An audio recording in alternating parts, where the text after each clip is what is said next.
Hi, I'm Tami Utley. Today we're going to be doing a chocolate wrap tiered cake. You can find a lot of information about my chocolate wraps in the library. I've already done 2 videos on them. This one is going to be a tiered cake with a little bit of a twist to it.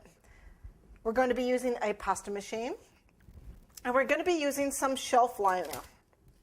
This is shelf liner that I found in the grocery store. It's actually, it comes on a roll that's really wide, because it's shelf liner.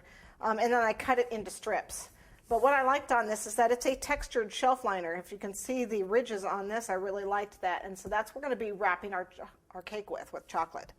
We're also going to be using the PME Daisy plunger set.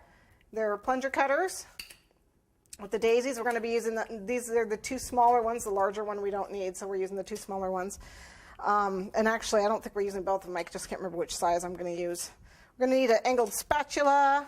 I'm going to use some chocolate to wrap our cake in chocolate, some wax paper, a rolling pin. We're going to be using some Tylose, and we're going to use some flour formers. Any kind of flour former will do, but this is just a little styrofoam one I have. This is from Cell Cakes from Nicholas Lodge. I'm going to be using a little bit of screen. This is a regular screen that comes off your windows that I got at the hardware store. I'm going to be using different colored fondant. I'm going to be using a little bit of yellow, some hot pink, and some white. Okay, so I think we are ready. We're going to start off by covering our cakes. So let's move this stuff out of the way.